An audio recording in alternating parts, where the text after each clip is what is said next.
the roof over your head, the air conditioner when you're in a hot city, the structure that provides the electricity that makes it possible for this easily accessible and very low cost energy. Isn't that something worth focusing on? And isn't it positive, and doesn't it feel good? And isn't there some appreciation in that? And if you've stayed there for as little as 17 seconds, which we just did, isn't there something else that you could leapfrog into? Something else that feels equally good? Aren't you appreciating the commerce of your world? Aren't you appreciating the fact that the world is so large and there is so much energy and how dynamic it is?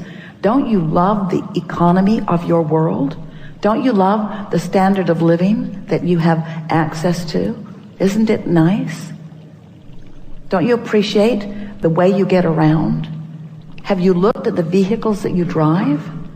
You look at the vehicles and you see how solid they are, how well constructed they are, how reasonable they are, how accessible they are.